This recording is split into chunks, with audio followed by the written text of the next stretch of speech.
Plácido, CIO da Warren, para a gente falar até mais sobre este assunto também. O Celso chegando aqui na nossa programação, sempre um prazer poder falar contigo, Celso. Bom dia. Bom dia, prazer estar aqui. E você de volta, né? De férias, né? Férias, eu falei hoje aqui, eu tô precisando de férias para descansar das férias. Você, como pai de filhos pequenos, vai me entender, né, Celso? A gente cansa, sim, né? Eu já tô até... Eu falo que a minha idade aqui vai pesando, né? Filho com energia lá em cima, a gente assim... E ontem, olha como são as coisas, né? O filho repara. Eu tava no celular mandando uma mensagem, ele olhou para mim e falou assim, 3 anos, falou assim, mamãe, você não dá bola para mim? Sai do celular. Meu Deus do céu. Aí eu fiquei assim, né? Passei 24 horas dando bola pra ele. 2 minutos que a gente vai, né? Tentar olhar as coisas assim. Falei, não posso chegar no ar sem saber o que tá acontecendo no mundo, né? Deixa eu dar uma olhada aqui, mandar umas mensagens. Aí é assim, né? Mas tudo bem, vamos que vamos. É uma delícia, não tem... A gente fala, mas é uma delícia, né? Só quem tem um desse em casa sabe, né, Celso? Energia que demanda. Ô, Celso, falando em energia que demanda, mercado, estava de olho, né? Estava até olhando aqui, os mercados continuam aí realmente, né, em queda, essa expectativa para esse simpósio tão importante. A gente viu aí o mercado meio cauteloso, até falei agora há pouco com o Alex, será que é só cautela? Tem realização também aí no meio de tudo isso, né? A gente viu um desempenho até bom nas semanas passadas, mas essa expectativa para a fala do Powell, né? Os dados da economia americana também saem nesta semana. Queria entender a sua visão, né? Qual a expectativa que você está também para esse simpósio que acontece nesta semana lá em Jackson Hole? Falando sobre isso, você estava citando a energia em relação a isso, né? Esse evento, ele reúne ali as principais autoridades, né, dos bancos centrais do mundo e, óbvio, né, o presidente do Banco Central norte-americano, ele vai falar muito sobre inflação e recessão. É isso que vai dar o tom ali, pelo menos essa é a expectativa.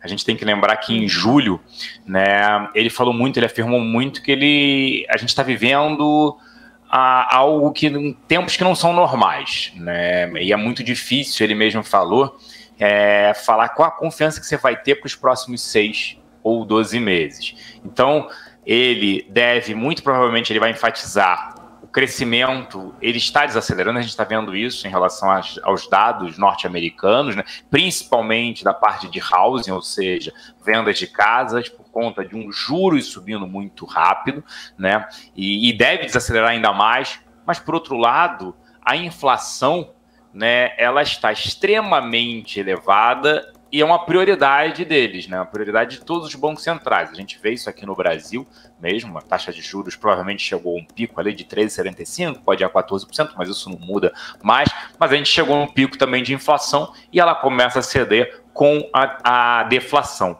Diferente do que esses países estão vivendo, tanto quando a gente fala da zona do euro, quando a gente fala também, né, a gente viu os dados na semana passada do PPA, parte de produtor na Alemanha, superando 30%, que é um dos mais elevados. A gente está com uma inflação mais elevada desde a década de 80 nos Estados Unidos também. Então, assim, a preocupação hoje é o Fed, né, falando sobre mercado, né, ele vai ser mais agressivo, ele vai continuar com 0,75, ele volta para meio, e aí o outro lado é que quando a gente analisa os principais índices acionários, a bolsa andou, né? Então, quando a gente olha o próprio Ibovespa, sobe mais de 6% em agosto. Em 30 dias, 11%. Então, houve sim uma valorização, os ativos estavam muito para trás, houve uma valorização desses ativos, final de julho e principalmente no mês de agosto. Então, tem uma realização, é mais do que normal, porque a gente ainda vai viver um cenário de muitas incertezas, não só lá fora, como aqui dentro também. Apesar do dever de casa, a gente está numa situação, eu diria hoje, menos pior do que diversos países. A gente está vendo um fluxo de entrada, né, na Bolsa por parte dos estrangeiros. No dia 18 foram mais de R$1 bilhão novamente. A gente tem mais de 60 bilhões de reais no ano. O fluxo ainda de estrangeiros vindo para cá, porque os ativos estão extremamente baratos. Mas é motivo de preocupação por conta das incertezas. O Fed vai ser mais agressivo ou não? Tem que se preocupar com a inflação, mas o quanto isso pode gerar de recessão. Então tem mais dúvidas geram incertezas, e aí muito porque os mercados subiram, essa correção é mais do que normal por conta dessas incertezas. Mas o problema é que só na sexta-feira que a gente vai ter, né, a fala do presidente do Fed, né, do presidente do Banco Central norte-americano. É sempre um evento até, já quando isso tudo vai acontecer, né? Quando o Paulo vai falar, vamos acompanhar. Bom, Celso, essa percepção mais real, né, de desaceleração, pode ser o gatilho do fim do rally dos mercados que a gente está vendo desde meados de julho, ali pelo menos de 15 de julho para cá, né? A Bolsa chegou a valorizar bastante, aí, mais de 20%, ou seja, seria agora esse o momento de uma desaceleração desse rally? Isso é interessante, porque a gente até se questiona se a gente está vivendo um bear market rally, né? Então, o que está acontecendo? É bull market? Não, de forma alguma, por conta das incertezas. O mundo entrando em recessão em vários países, a estagflação, a inflação alta que acontece, corrói o poder de compra da população, você tem que trazer a inflação para baixo, eleva-se juros, você tira o dinheiro da economia, né? Então, o que a gente está vendo agora são cenários de ativos ainda descontados em diversas partes do mundo, e principalmente no Brasil. Então, a grande pergunta é, a gente vai se descolar em relação a lá fora? Eu, particularmente, vejo redução das posições, principalmente nos Estados Unidos, porque quando a gente avalia os múltiplos price earnings, por exemplo, o valor de mercado sobre os lucros das empresas projetados, estão nos patamares ainda mesmo com essa queda muito elevado. Quando a gente joga para o Brasil, não. Então, olhando lá fora, eu fico, eu diria, mais cético com os múltiplos, com os valuations das empresas, principalmente norte-americanas, e aí principalmente ligados à parte tech. Olhando para o Brasil, eu ainda acho que a gente tem um potencial. O problema é o quanto a gente vai se descolar em relação a esses mercados. Lembrando que no ano passado a gente ficou bem para trás em relação ao desempenho dos principais índices acionários. Então eu diria, lá fora é difícil ver isso, eu acho que a bolsa está mais do que bem precificada, os ativos ainda podem sofrer. Olhando para o Brasil, ainda enxergo um descolamento, principalmente porque a gente chega no pico ali da taxa de juros e inflação cedendo. O próprio relatório Focus hoje do Banco Central, a projeção do IPCA é abaixo de 7%, pela primeira vez, 8ª queda seguida, né? 2 meses aí de projeções de queda em relação ao IPCA. Então, eu acho que tende a ter esse descolamento, mas também não vejo muito grande. Mas a gente segue extremamente barato. Quando der uma acalmada lá fora, aqui deveria andar mais, até por conta desse, quando a gente olha, né, o relativo, né, bolsa brasileira muito mais barata do que a bolsa norte-americana, por exemplo. Então, eu ainda vejo um cenário positivo para cá, mas mais de médio e longo prazo. Por enquanto, volatilidade vai permanecer, até por conta dessas incertezas que a gente vivencia. Então, acho que andou, mas andou muito, porque ficou barato, ficou leve, né? Muita gente já tinha vendido, reduzido sua posição, então é normal que isso aconteça. Mas volatilidade vai permanecer. Ativos vão sofrer no curto prazo, ativos vão andar. Então, eu diria, o grande ponto é não ficar de fora, porque isso é extremamente relevante hoje no cenário que a gente vive, dado o valuation que a gente tem nos ativos brasileiros. Celso, eu estava até aqui dando uma olhada agora, eu queria falar sobre petróleo, né? Estou vendo aqui a cotação do petróleo neste momento, a gente está com o Brent ali na casa dos $93 o barril, o WTI também futuro $86 o barril, trazendo uma queda. Mais cedo a gente até falou um pouco, né, sobre a OPEP ali, o corte na produção do barril de petróleo, subiu ali um pouquinho só de cerca de 100 mil barris dia. Nesse cenário como um todo, né, trazendo essa discussão do petróleo agora, os Estados Unidos usando sua reserva estratégica, revisão aí no acordo nuclear com o Irã, o OPEP produzindo menos que a meta. Como que você vê? Você acha que isso tudo realmente é o que está impactando aí para a gente ver essa cotação mais baixa aí da commodity? Como que está a tua visão para esse cenário de petróleo? Eu acho que a visão é muito mais, além das incertezas, desaceleração global. A gente está vendo uma China desacelerando forte, é óbvio, o maior consumidor de petróleo no mundo é os Estados Unidos. Mas os Estados Unidos também essa expectativa, principalmente os dados de house. Então, a grande discussão nessa parte imobiliária é: Estados Unidos acelera, ele entra em recessão ou não? Se entrar em recessão, não adianta a gasolina mais barata, você vai ter um consumo menor de combustíveis. O ponto é que o mercado de trabalho ainda está extremamente aquecido por lá. Então essa é a grande discussão. Quando o mercado de trabalho vai desaquecer, vai desacelerar por lá? Ele é que mantém isso, até pelos níveis de emprego. Essa semana tem até CAGED aqui no Brasil, divulgação de dados também de emprego, que vem até apresentando uma melhora, vem surpreendendo positivamente, mas por lá ainda são uns dados muito fortes. Então, por mais que a gente veja desaceleração do PIB, desaceleração na parte de vendas, moradias, financiamento elevado para casas, a gente ainda tem esse problema que é mão de obra, por incrível que pareça, né? É ruim falar sobre isso, mas isso gera uma inflação. A confiança tem que diminuir, a economia, a confiança, a expectativa, a economia ainda acaba gerando esse efeito aí positivo, por um lado, para a economia, mas também você tem inflação, você tem que controlar a inflação. E aí, com essas incertezas em relação a uma desaceleração mais forte dos Estados Unidos, o mundo, pô, a Europa vai desacelerar fortemente, não tem como, e não tem muito para onde fugir. É muito mais lento lá, a recuperação, a economia, diferente dos Estados Unidos, que é muito mais dinâmico. Pô, a China desacelerando também. Então, o grande questionamento é o consumo de petróleo mesmo com a redução por parte dos países, do OPEP. O petróleo vem sofrendo por conta dessas incertezas. A gente acredita num petróleo mais próximo a $100, mas o que a gente está vendo aí é um petróleo mais próximo a $90 no curto prazo por conta dessas incertezas e esse questionamento, né? Desacelera ou não os Estados Unidos, o maior consumidor de petróleo aí do mundo. Vai desacelerar? Vai. A grande questão é se entra em recessão ou não. Acredito que entre uma recessão, mas uma recessão mais leve, né? Celso, essa queda do petróleo, inclusive, né, está por trás da deflação, que deve ser registrada agora no IPCA 15, tem uma expectativa muito grande por isso, né, que vai ser divulgado na quarta-feira. Como você já falou também teremos o CAGED com alguma modificação também, alguma novidade. As projeções do Focus para a inflação estão caindo há 8 semanas consecutivas, é importante ressaltar, e eu queria entender a sua avaliação sobre isso, né? Qual o impacto positivo da inflação voltando para um dígito já nesse mês? Isso é muito positivo, né? E isso foi efeito também da redução de impostos, né, de tributos. Poxa, a gasolina saiu no Rio de Janeiro próximo a R$8. Eu vejo a gasolina a 5,33. Passei ontem, fiz questão de olhar e falar, cara, 5,33. Olha o impacto disso. Eu já paguei menos de R$5 aqui. Tem São Paulo, impostos aqui em São Paulo, Então, assim, tá o preço do etanol, né? Quando eu olho até no Rio a comparação. Então, a gasolina 8, diesel também. A gasolina tem um componente maior dentro do IPCA. Isso reduz. Preços de energia também sendo reduzidos. Cortes de algumas alíquotas que a gente vê de produtos importados. Então, esse efeito, né, acaba gerando esse efeito positivo, que é uma inflação menor, um dígito. E aí a grande discussão, quando... Já tem gente já falando, quando o Banco Central vai reduzir juros? Não acredito esse ano. Esse ano a grande expectativa continua, permanece em 13,75, mas ano que vem já tem gente colocando próximo, já ali 10%, podendo vir abaixo de 10%. Acho que isso pode acontecer, tá? Acho que a gente pode ter. O mercado elevou a projeção de Selic para o final do ano que vem, para 11%, e agora vai começar a rever, porque também ano que vem você vai ter uma inflação mais baixa. Tendo uma inflação mais baixa, não precisa estar com uma inflação na casa de 5,3% e uma taxa de juros em 11%. Você pode ter um juros real, né, a diferença entre a taxa de juros e a inflação, mais próximo ali a 9%, a 8%. Então a gente pode ter uma surpresa positiva com uma taxa de juros menor no ano que vem. É óbvio que o fiscal impacta e vale sempre lembrar, o Banco Central ele é independente e o Banco Central ele não pode ser modificado nos próximos 2 anos, independente de quem vença a eleição.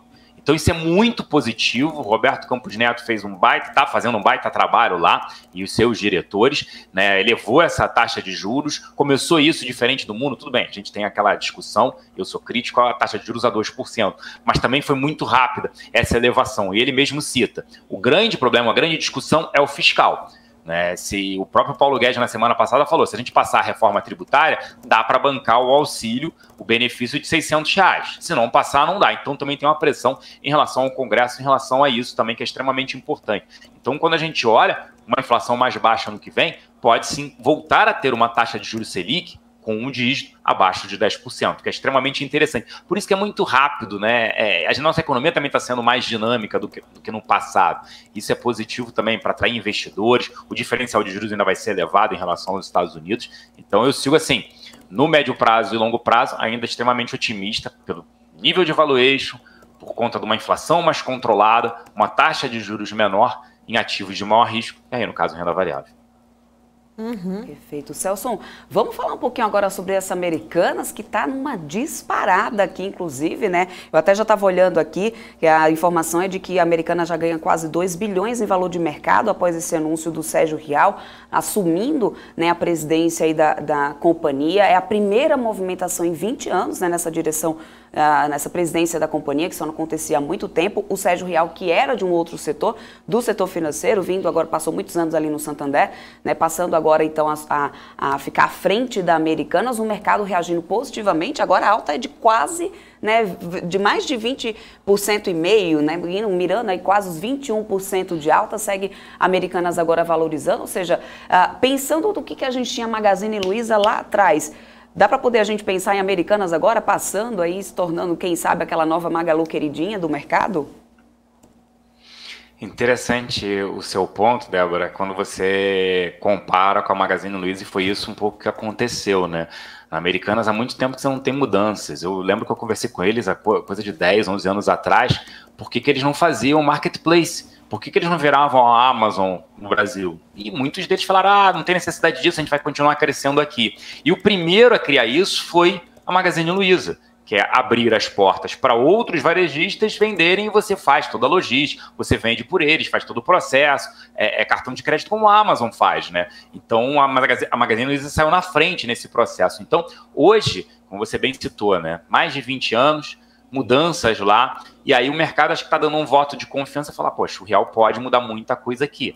Vai fazer diferente, não mais do mesmo. Então é um voto de confiança em relação a essas mudanças, por mais que ele venha de outro setor, ele viu muita coisa. E o que a gente está falando ali de varejo é logística, tem todo o investimento da parte online que continua crescendo, tem a parte de cartão de crédito que precisa ver, financiamento que aí envolve toda essa parte também, capital de giro que envolve bancos. Então assim, não é que não conhece varejo. Eu entendo quando as pessoas falam um pouco isso, mas por outro lado, ele veio de um banco que é varejo, então conhece esse segmento também, e esse voto de confiança é muito por conta dessa mudança. Foram 20 anos sem mudanças, agora a gente tem e pode se tornar, sim, a queridinha, eu diria, até porque a loja Americanas, ela acaba sendo uma loja de conveniência, né? Ela vende de tudo.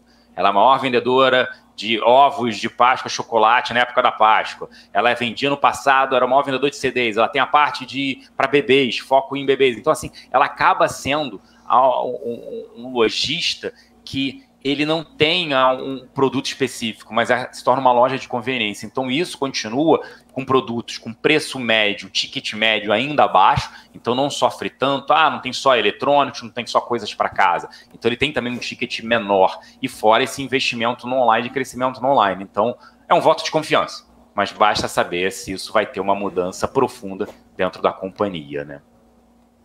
Ô, Débora, tô até aqui de olho, né? Olhando para a câmera, para o Celso e de olho lá no painel da Débora. Opa, aqui, ó. Tô vendo ali, tem outras do setor de varejo. Tô vendo uma Galuda aqui subindo Magazine Luiza também tá subindo. Eu vou trazer o setor aqui separado pra gente. Porque até quero fazer uma pergunta aqui pro Celso sobre varejo. Vamos dar uma olhada como tá o setor. Magazine Luiza acompanha aí nessa alta. Aliás, Magazine Luiza, né, que também vem subindo bastante. Teve logo depois do resultado, teve uma recomendação ali de Goldman Sachs de compra para Magalu. Sobe bastante desde a semana passada, assim, pelo menos comparado ao que vinha nas quedas, nas sequências de queda, até que teve aí uma certa valorização. Via também está subindo 0,96% e Arezzo é outro papel que o setor de varejo está subindo. Os outros papéis aqui caem, inclusive Pets, que teve essa notícia que eu falei mais cedo, de que eles vão entrar nesse ramo de plano de saúde, né, para os pequenos. A gente tem a Mer3 liderando altas, mas puxando as grandes varejistas, viu, Paula? Ô Celso, vou aproveitar e já fazer duas em um, né, por causa do tempo aqui. Primeiro, sua perspectiva para o setor de varejo como um todo, com essa previsão até menor de um IPCA, né, diminuindo aí as projeções do próprio Boletim Focus, vindo um pouco menor, e porque você acha que e a outra, né, a segunda aqui, essa questão de Pets tendo essa queda, depois que a Débora falou aí, desse setor indo mais para o setor aí de planos de saúde menores, será que o mercado não está gostando um pouco dessa mudança também aí, da diretriz aí de Pets? Ótimo, né? Começando pela primeira pergunta, aquilo que a gente fala, a inflação menor, ela corrói menos a renda da população. Então, sobra-se dinheiro para a população consumir. Quando a gente está falando de uma Selic chegando ao topo, 3,75, chega a 14, não muda muito isso, esse é o grande ponto, mas é uma inflação menor, sobra dinheiro. Sobra dinheiro o quê? Varejo, consumo. E aí é beneficiado supermercado, é o caso da Via Varejo, são beneficiados esses tipos de empresa. Aí até o próprio financiamento para a Magazine Luiza, que ela depende muito disso, a gente viu a Luiza Trajano falando do carnezinho, né, há pouco tempo atrás, coisa de um mês, de um pouco mais de um mês, falando sobre o carnezinho, que é a população comprando, ela depende mais de eletrodoméstico, o ticket médio dela é mais alto do que, por exemplo, lojas americanas, via varejo, que é consumo. Então, sobrando mais dinheiro, a população consumindo mais, o varejo se beneficia. Então, um cenário positivo, sim, com uma inflação menor, né? Diferente do que foi no passado, né? Eu lembro que o Pão de Açúcar, lá atrás, ele não ganhava dinheiro com a venda, né, de produtos. Ele ganhava quando ele aplicava o dinheiro, taxa de juros elevada. Então, ele ganhava no capital de giro para pagar o seu fornecedor num prazo maior. Hoje, já há muitos anos, é diferente, que eles precisam ganhar com o core business deles, que é vender seus produtos, é óbvio, analisar o seu capital de giro melhor em relação a isso e seus estoques também, como ele paga fornecedor num prazo maior e vende o produto para recebimento num prazo menor. Mas o varejo se beneficia com uma inflação mais baixa e taxa de juros também menores, que é, como citou a Débora, né, a oitava segunda-feira que a gente tem as projeções menores para inflação. Sobre a Petz, é aquele ponto, né? Você vai entrar no segmento que você não conhece.